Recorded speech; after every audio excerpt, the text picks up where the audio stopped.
নমস্কার বন্ধুরা, কেমন আছো তোমরা? আশা করি সবাই খুব খুব ভালো আছো। আরাত্রিকার দুনিয়ায় তোমাদের অনেক অনেক স্বাগত জানাই। এখন চলছে শ্রাবণ মাস, তাই দেবাদিদেব মহাদেবকে প্রণাম জানিয়ে আমি আমার ভিডিওটি শুরু করছি। অনুরোধ রইল ভিডিওটি স্কিপ না করে পুরোপুরি দেখো, আশা করি তোমাদের ভালো লাগবে। আর ভালো লাগলে চ্যানেলটি সাবস্ক্রাইব করে আমার পাশে থেকো, বেল বাটনটি টিপে রেখো।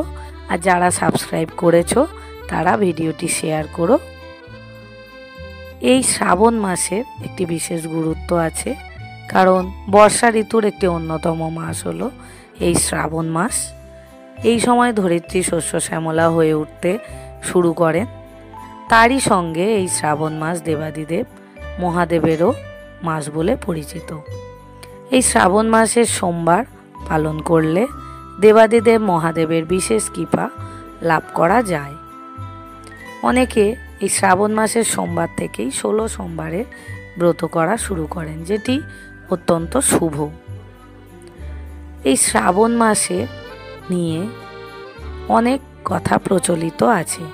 যেমন পুরাকালে বলা হয়ে থাকে, এই শ্রাবণ মাসেই দেবাদিদেব মহাদেব নীলকণ্ঠ হয়ে উঠেছিলেন সমুদ্র মন্থনের বিষ পান করে। তাই তাকে ঠান্ডা করার জন্য তার ভক্তরা তার মাথায় জল অর্পণ করেন।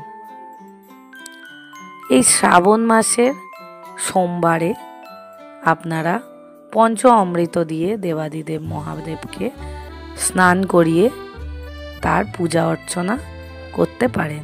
অভিষেক করানোর পর ভগবানকে সাদা ফুল এবং বিল্বপত্র অবশ্যই দান করবেন, কিংবা ভক্তের যেমন সামর্থ্য তেমন উপকরণ দিয়েই ভগবানকে অভিষেক করাবেন, তাতেই ভগবান সন্তুষ্ট। দেবাদিদেব মহাদেব খুব অল্পতেই সন্তুষ্ট হন বলে তার আর এক নাম আশুতোষ। সোমবার চাঁদের দিন, আর শিব হলো চাঁদের নিয়ন্ত্রক।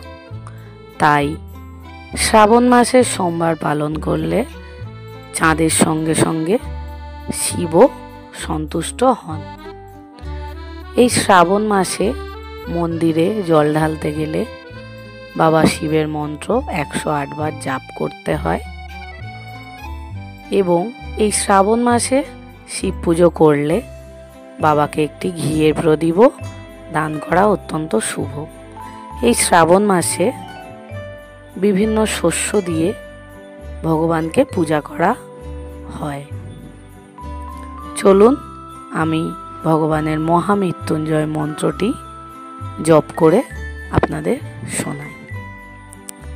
ওম ত্র্যম্বকম যজামহে সুগন্ধিম পুষ্টিবর্ধনম উর্বারুকমিব বন্ধনানাং মৃত্যুর্মোক্ষীয়মামৃতাৎ। ওম ত্র্যম্বকম যজামহে সুগন্ধিম পুষ্টিবর্ধনম উর্বারুকমিব বন্ধনানাং মৃত্যুর্মোক্ষীয়মামৃতাৎ।